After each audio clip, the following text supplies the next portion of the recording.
ఇక చివరి దశలో సుమారుగా 3700 పైచిలుకు సర్పంచ్ స్థానాలకి ఎన్నికలు జరుగుతూ ఉన్నాయి.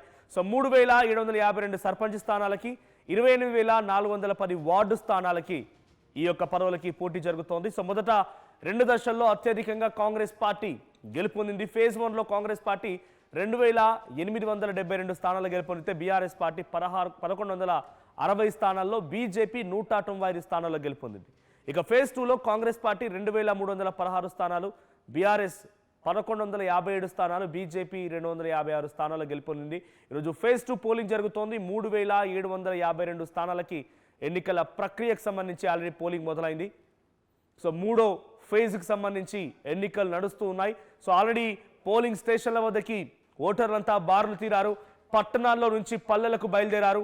ఇక 3వ ఫేజ్లో వివిధ ప్రాంతాల్లో నుంచి ఎటువంటి సిచ్యువేషన్ ఉంది, అక్కడ ఎలక్షన్ ప్రక్రియ ఎలా జరుగుతున్న ప్రతినిధులు చంద్రశేఖర్ కరీంనగర్ నుంచి అండ్ మెదక్ నుంచి మహేష్ సిద్ధంగా ఉన్నారు. ముందుగా చంద్రశేఖర్ దగ్గరికి వెళ్తారని. చంద్రశేఖర్, సో ప్రెసెంట్ ఫేజ్ 3కి సంబంధించి కరీంనగర్ జిల్లా వ్యాప్తంగా ఎన్ని సర్పంచ్ స్థానాలకి పోలింగ్ జరుగుతోంది ఈరోజు జరిగేటువంటి పోలింగ్ పైన అప్డేట్స్ ఏంటి, ఎటువంటి సిచ్యువేషన్ ఉంది గ్రామాల్లో? మనోజ్, 3వ విడత గ్రామ పంచాయతీ ఎన్నికలకు సంబంధించినటువంటి ప్రక్రియ దాదాపుగా 6:30 నుంచి బారులు తీరారు. ఉమ్మడి కరీంనగర్ జిల్లా వ్యాప్తంగా పెద్దపల్లి, రాజన్న సిరిసిల్ల, జగిత్యాల, కరీంనగర్ ఈ 4 జిల్లాలకు సంబంధించి 388 గ్రామ పంచాయతీలకి 1580 వార్డు మెంబర్లకు సంబంధించిన పోలింగ్ నిర్వహిస్తున్నారు. దీనిలో ఇప్పటికే 2 రోజుల నుంచి 144 సెక్షన్ అమల్లో ఉంది. ప్రస్తుతం మనం పెద్దపల్లి జిల్లా సుల్తానాబాద్ మండలం గర్రపల్లి పోలింగ్ స్టేషన్లో ఉన్నాం. ప్రస్తుతం చూస్తున్నాం ఉదయం 6:30, 6:45 నుంచే చలిని సైతం లెక్క చేయకుండా వచ్చి ఎవరు ఓటు వాళ్ళు వేసుకొని వెళ్ళిపోతున్నటువంటి పరిస్థితి. ఎందుకంటే వార్డులుగా విభజించడం జరిగింది. ప్రతి వార్డులో సంబంధించి ఏ వార్డుకి సంబంధించినటువంటి ఓటర్లు ఆ వార్డులోనే పంపేయడం జరుగుతుంది. పోలీస్ యంత్రాంగం, రెవెన్యూ యంత్రాంగం అంతా కూడా ఒక ఖచ్చితమైనటువంటి, ఎందుకంటే ఇప్పటికే 2 దశల్లో పోలింగ్ ప్రక్రియ కొనసాగింది. విజయవంతంగా ఫలితాలు కూడా వెల్లడయ్యాయి. స్వల్ప ఘటనలు మినహాయిస్తే ఇవన్నీ కూడా వారు విజయవంతం చేశారనేటువంటి ఆలోచనలో ఉన్నారు. దీనిలో భాగంగా ప్రస్తుతం అయితే మనం ఈ గర్రపల్లి పోలింగ్ బూత్ లో ఉన్నాము. దీనికి సంబంధించి అయితే ఇది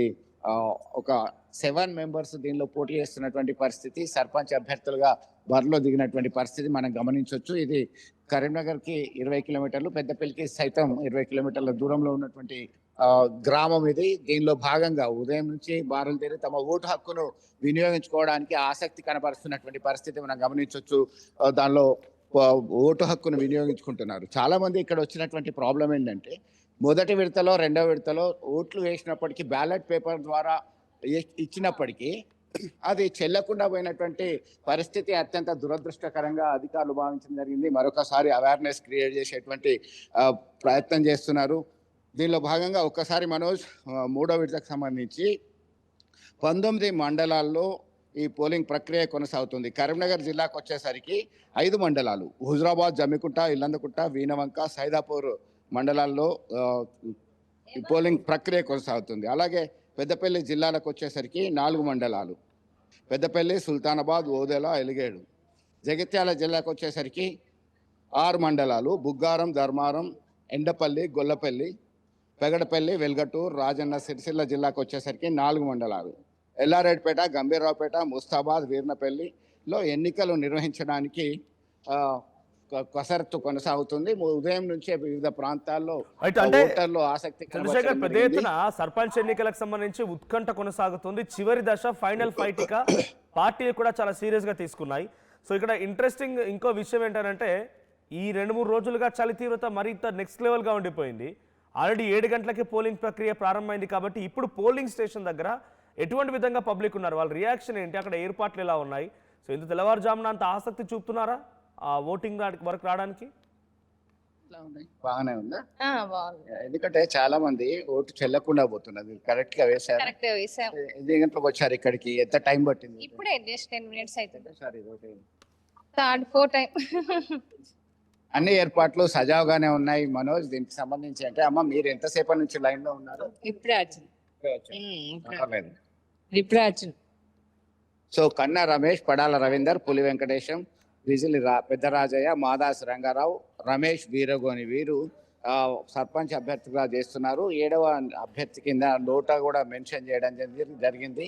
బ్యాలెట్ పేపర్లు సైతం Manoj pink colour ballot paper అనేది మనకి సర్పంచ్ కి సంబంధించినటువంటి కేటాయించడం జరిగింది. వైట్ కలర్ కి సంబంధించి వార్డు మెంబర్ కి సంబంధించి ఇవ్వడం జరిగింది. ప్రతిదీ కూడా ఇక్కడ ఒక విషయం అబ్జర్వ్ చేయాల్సినటువంటి అవసరం ఉంది.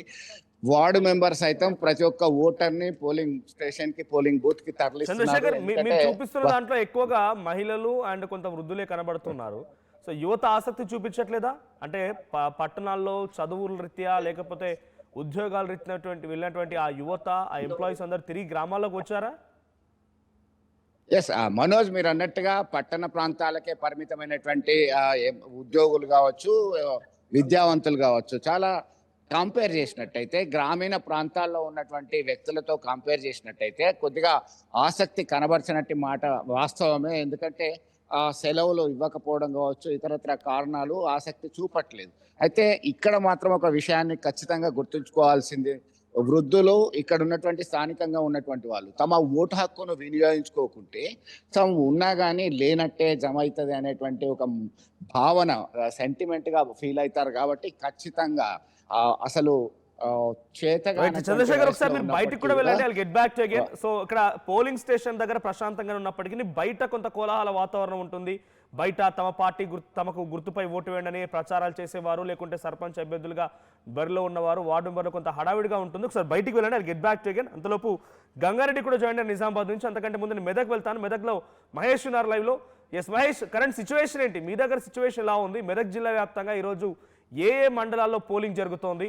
సో ఎవరన్నా కాలర్స్ కూడా తీసుకుందాం. పీసీఆర్ పాసిబుల్ కాలర్స్ పెట్టండి. మీ గ్రామ పంచాయతీ పరిధిలో ఎన్నికలు జరుగుతూ ఉన్నాయా?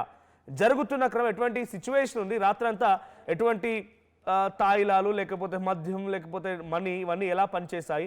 సో మీరు మీ గ్రామ పంచాయతీ పరిధిలో ఎవరు పోటీ చేస్తున్నారు, ఎవరికి సపోర్ట్ చేయాలనుకుంటున్నారో నాతో కూడా కాల్లో మీ యొక్క అభిప్రాయాన్ని పంచుకోవచ్చు. So Mahesh continue. మీ దగ్గర ఏ మండలాల్లో ఈరోజు ఎలక్షన్ జరుగుతోంది, సిచ్యువేషన్ ఏంటి? ఖచ్చితంగా మనది ఇప్పటికే ఉమ్మడి మెదక్ జిల్లా అంటే ఇటు మెదక్, సిద్దిపేట, సంగారెడ్డి మూడో విడత గ్రామ పంచాయతీ సర్పంచ్ ఎన్నికలు జరుగుతున్న ప్రస్తుతం మనం గజ్వేల్ నియోజకవర్గంలో ఉన్నటువంటి మాజీ ముఖ్యమంత్రి కేసీఆర్ నియోజకవర్గం గజ్వేల్ నియోజకవర్గం ప్రస్తుతం ఉన్నాం. కొండపాక మండలం దిగ్గడ గ్రామంలో మనం ప్రస్తుతం ఇక్కడైతే ఉన్నాం. దీనికి సంబంధించి ఏసీపీ రవీందర్ రెడ్డి ఆధ్వర్యంలో పర్యవేక్షణ చేస్తున్నారు. దీనికి సంబంధించి మనం చూసుకున్నట్లయితే ఉదయం 7 గంటలకే ఇక్కడికి చేరుకుంటున్నారు. వృద్ధులు సైతం యూత్ అయితే మొదటనే ఓటు వేయాలని చెప్పి వస్తున్న పరిస్థితి. మూడో విడత ఉమ్మడి మెదక్ జిల్లాలో 580 గ్రామ పంచాయతీలు, 4920 వార్డులు, ఇందులో మొత్తం 62 సర్పంచ్ స్థానాలు, 972 వార్డులు ఏకగ్రీవమయ్యాయి. సంగారెడ్డి జిల్లాలో మూడో విడతలో 8 మండలాల్లోని 234 గ్రామ పంచాయతీలు ఉండగా 1960 వార్డుల్లో 27 సర్పంచ్ స్థానాలు, 422 వార్డులు ఏకగ్రీవమయ్యాయి. మిగతా 207 సర్పంచ్ స్థానాలకు బరిలో 576 మంది అభ్యర్థులు ఉన్నారు. మెదక్ జిల్లాలో చూసుకున్నట్లయితే 7 మండలాల్లోని 183 గ్రామ పంచాయతీలు, 1528 వార్డుల్లో 22 సర్పంచ్ స్థానాలు, 307 వార్డులు ఏకగ్రీవమయ్యాయి. మిగతా 161 సర్పంచ్ స్థానాలకు బరిలో 506 మంది అభ్యర్థులు ఉన్నారు. అదేవిధంగా సిద్దిపేట జిల్లాలో చూసుకున్నట్లయితే 9 మండలాల్లోని 163 గ్రామ పంచాయతీలు, 1232 వార్డుల్లో 13 సర్పంచ్ స్థానాలు, 249 వార్డులు ఏకగ్రీవమయ్యాయి. మిగతా 150 సర్పంచ్ స్థానాలకు బరిలో 587 మంది అభ్యర్థులు. మనం ప్రస్తుతం గజ్వేల్ నియోజకవర్గంలోని కొండపాక మండలంలో ఉన్నటువంటి గ్రామంలో చూడొచ్చు. ఏపీ ఇప్పటికే ఓటర్లకు నిర్ధారించడం చేస్తున్న పరిస్థితి. మనతో పాటు ఏసీపీ ఉన్నారు. సార్ చెప్పండి.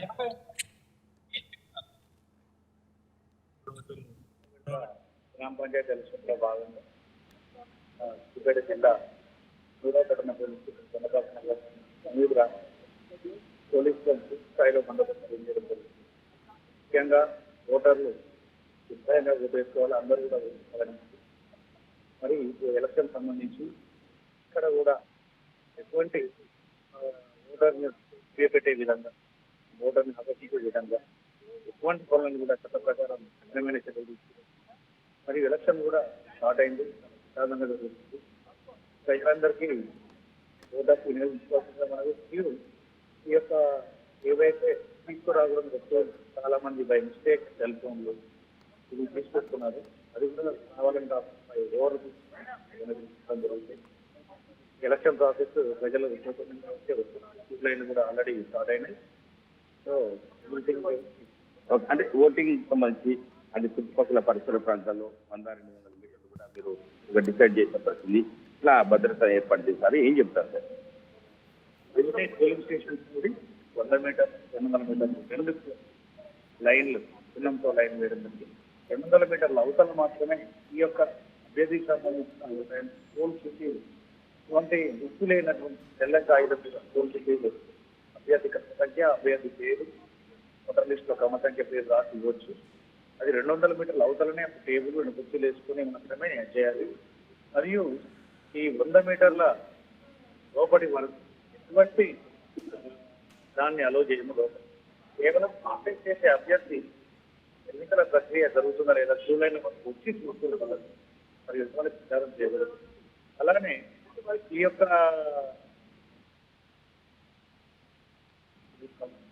మరియు ఎలక్షన్ ప్రాసెస్ క్యూ లైన్లలో కూడా ప్రచారం చేయడం కూడా నేరం. రైట్. మరియు ఈ అసలైన తొలి వెలుగు. ఫాలో వాట్సాప్ @తొలి వెలుగు official.